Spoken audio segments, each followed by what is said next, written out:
yan mga umaga, Lopez Quezon, nandito na naman tayo. Meron naman tayo ditong iba-vlog na binebenta na. Ito po yung dating dinadayo na resort. Ayan. So, yung may-ari po kasi malayo, parting Mindanao. So, caretaker na lang po ang nangangalaga dito. So sa pansamantala po siyang isinarado na kasi nga po umuwi na po yung may-ari. Pero pinapabenta na po siya. So sabi po nung caretaker, wala na pong aalisin sa dito. So kung ano po yun nandito, kasama na po sa bentahan. So yan po, may mga cottage po siya. Nandito po tayo, sa overlooking po tayo. Ayan. Taas po tayo. So medyo masuka lang po sa karatig. Ito nga medyo napabayaan na din. Medyo kulang na sa linis. So ayan po, ito yung may cottage pa isa. So ito pa po isa. So may bihisan doon. So nandito tayo sa pinakang taas.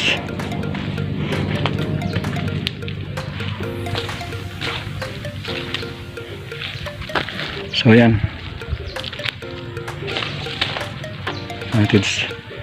So sa gustong bumili, so i-develop nyo lang po ito uli.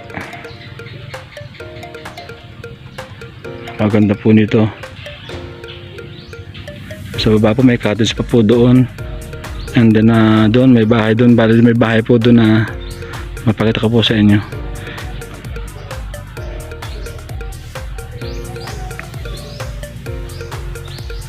Kulang po ito na kaunti sa kalahating hektarya.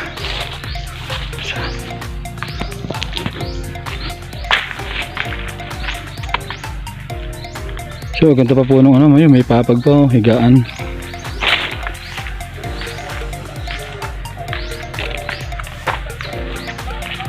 May nagpipiknik ng mga kabataan doon sa ilalim ng puno ng mahogany.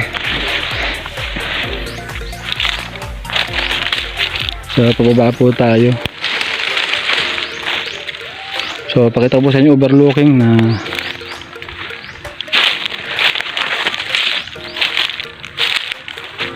yan po. So ito po yung property pag ganun po siya. And then tuhog po siya ng kalsada. Natuhog po siya ng kalsada.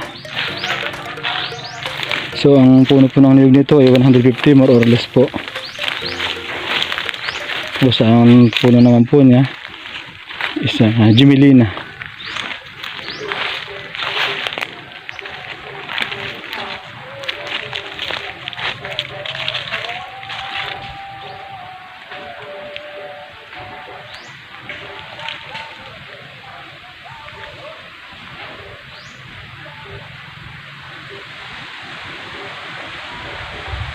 Ito po yung ginawa niyang step by step. Step po, pababa, pakyat.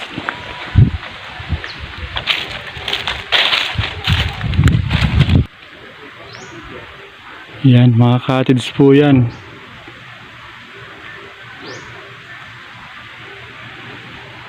So, bali ito na po yung pinakang resort niya. So, papasokin po natin siya. Medyo mini po lang po siya. Pambata, may pang matanda.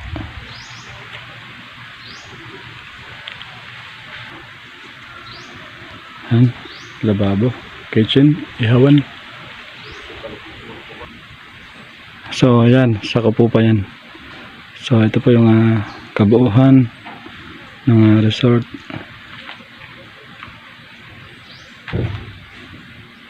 So, may wifi pa, may piso wifi. Kompleto na po. Makina ng tubig, solar. Kasama na po yan, package na po ito. Wala pong aalisin kung ano po yung nakapaloob dito sa resort. So wala na pong aalisin.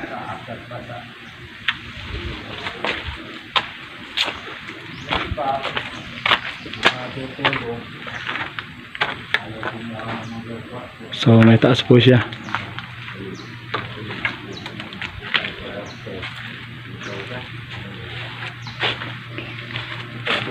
Pagka kami lang naman, mga kakilala, mula lang pag-dini. So ito po yung pambata, ayun po yung pang matanda. 150. 200, ibigay pa namin yung isang pin dyan. Nangulat kasi na sa lamok.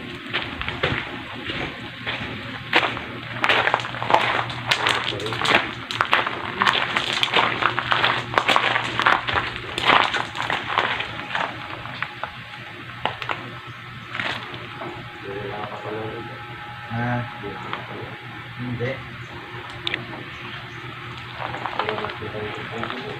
Wala. Tagal na. Po yung taas oh. So yan na po yung pinaka-resort niya. Mini pool. So ito may cottage pa dito. Kubo. Ito po yung makina. Ang tubig. Kasama na po yan. Ito pa po.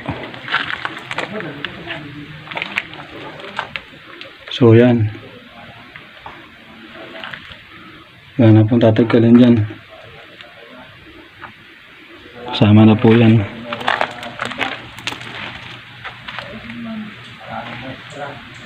So yan yung pinakakalsada.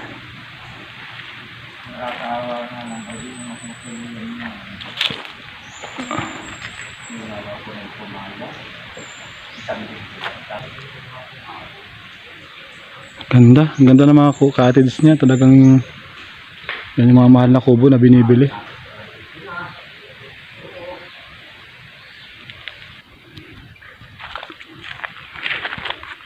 So, ito yung kalsada. Yan.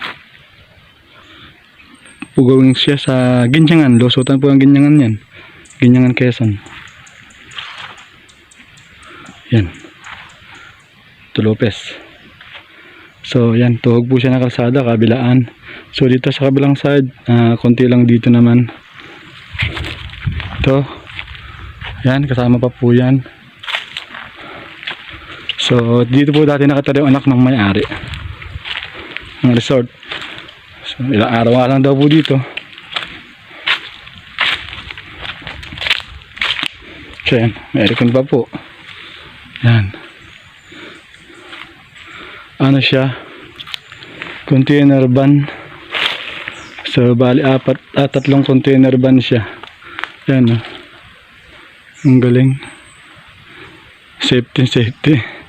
Oh, di ba? Oh. So yan po, kasama pa po yan pag ganun. So nandito po yung muhon.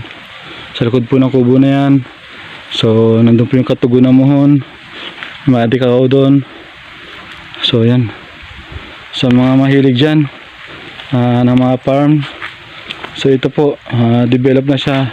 Kailangan nilang i-develop pa na mas maganda. Kasi dinadayo na po ito dati. So sa mga kabili nakakabili nito, napakaganda po nito. So may linya po nilang kuryente. Walang problema.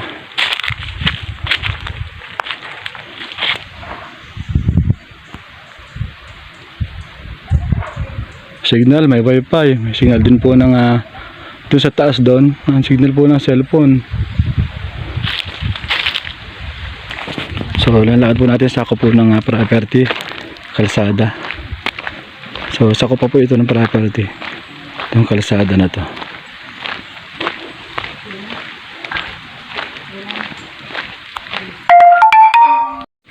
So mga kapaborito, yung kanugto ng ating video. So,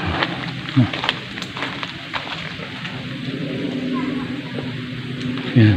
Binakudo lang po siya dito, pero sako po siya ng property. Kabilaan po siya, kabilaan.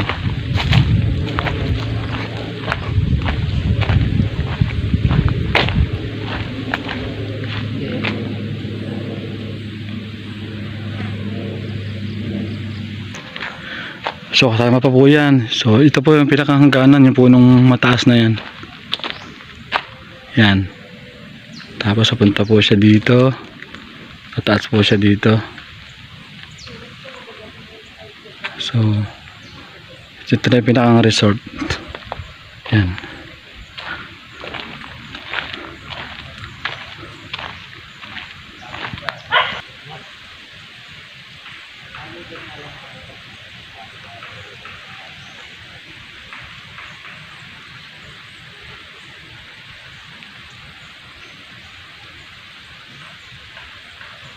Ayan guys, so inquire na kayo. Napakaganda itong farm na to. Thank you for watching.